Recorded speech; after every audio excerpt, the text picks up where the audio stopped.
नमस्कार, आप देख रहे हैं रतनगढ़ टाइम्स न्यूज। मैं हूं राशि। आइए खबरों की ओर बढ़ेंगे। रात का शिवराज सिंह चौहान की माफी मांगने वाले ट्वीट पर गृह मंत्री डॉक्टर नरोत्तम मिश्रा का बयान सामने आया है। गृह मंत्री डॉक्टर नरोत्तम मिश्रा ने कहा कि 84 का जब दंगा हुआ था तो राजीव गांधी ने माफी मांगी थी। जब गोल्डन टेम्पल में निर्दोष लोगों को मारा था तब इंदिरा गांधी ने माफी मांगी थी। महाराष्ट्र और छत्तीसगढ़ के मुख्यमंत्री ने माफी मांगी क्या? ऐसा व्यक्ति हमसे बोल रहा है कि माफी मांगो। घर से एक भी कांग्रेसी नहीं निकल रहा। राहुल गांधी को कमलनाथ नहीं सुनते हैं। क्या एक भी उद्योगपति नहीं है जो ऑक्सीजन दे सके? ट्वीट कर सिर्फ आलोचना करना है। भ्रम फैला रहे हैं, कभी बीमारी पर तो कभी वैक्सीन पर। कोरोना का वैक्सीनेशन ही इलाज है, लेकिन कांग्रेस का कोई व्यक्ति इसे प्रेरित नहीं कर रहा है। कांग्रेस इसमें राजनीति ढूंढ रहे हैं। विदेशों से मदद करने पर कहा कि जब मोदी जी विदेश जाते थे तब आलोचना होती थी। अब समझ में आ रहा होगा कि मोदी जी की विदेश नीति क्या थी। चुनावी रैलियों के सवाल पर कहा कि कोरोना केरल, तमिलनाडु, आसाम के चुनाव में नहीं था। राहुल बाबा की रैली जैसे ही बंगाल में फ्लॉप हुई तो कोरोना पैदा हो गया। वहीं 1 मई से वैक्सीनेशन में फ्रंटलाइन वर्कर्स को प्राथमिकता दिए जाने की बात नरोत्तम मिश्रा ने कही है। साथ ही पीएम केयर्स फंड से 551 अस्पतालों में ऑक्सीजन जनरेशन प्लांट्स लगाए जाने पर कहा कि बहुत बड़ा निर्णय मोदी जी ने लिया है। वहीं दूसरी ओर गृह मंत्री डॉक्टर नरोत्तम मिश्रा ने बीजेपी नेता और पूर्व पार्षद जगदीश यादव के निवास पर पहुंचकर उनकी माताजी स्वर्गवासी धन्नो भाई जी को श्रद्धा सुमन अर्पित कर शोकाकुल परिवार के सदस्यों के साथ अपनी संवेदनाएं व्यक्त की हैं।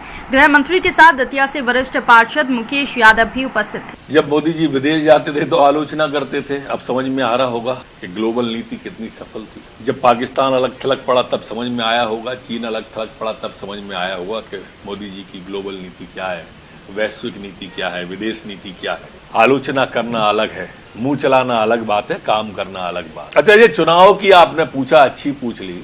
कोरोना जो है केरल के चुनाव के समय नहीं आया था, ऐसा इनका कहना है। तमिलनाडु में नहीं था, आसाम में नहीं था, पर जैसे ही राहुल बाबा की पश्चिम बंगाल की 1 घंटे की यात्रा की रैली फैल हुई और कोरोना एकदम पैदा हो गया, तभी पैदा हुआ, फ्लॉप्स हो गए।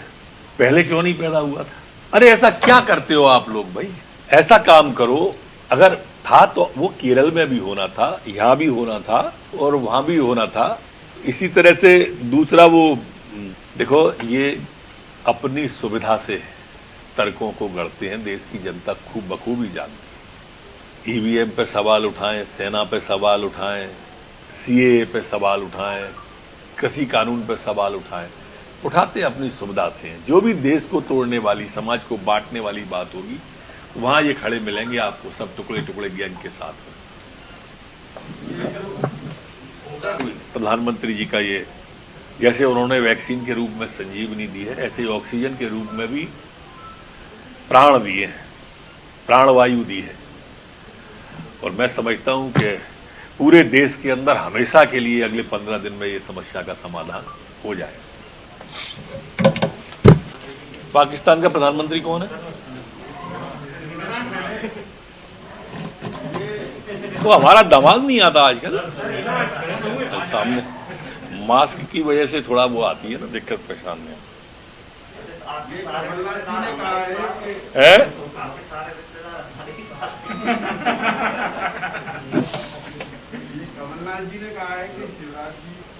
जब 84 का दंगा हुआ था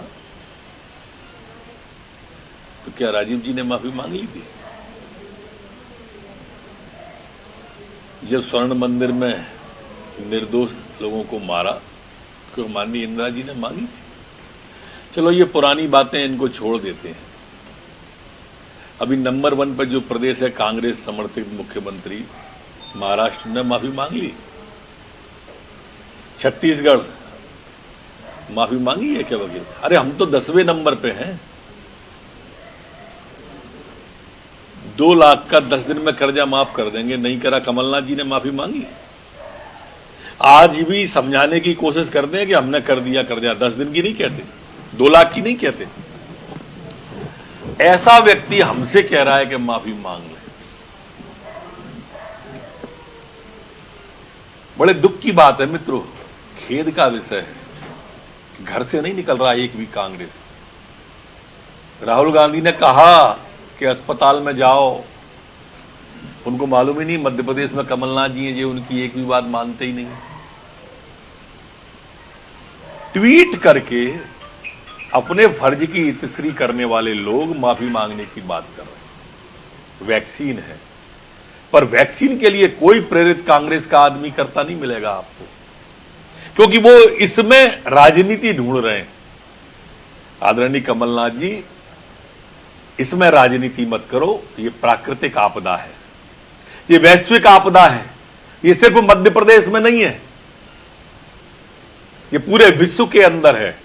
राजनीति करना थी तो पिछले साल थी ना राजनीति का अवसर, करते, फिर आएगा 2 साल बाद फिर करना। कम से कम यहां तो बख्श दो, यहां तो कृपा करो, यहां तो राजनीति मत करो। राहुल गांधी ने कहा है कि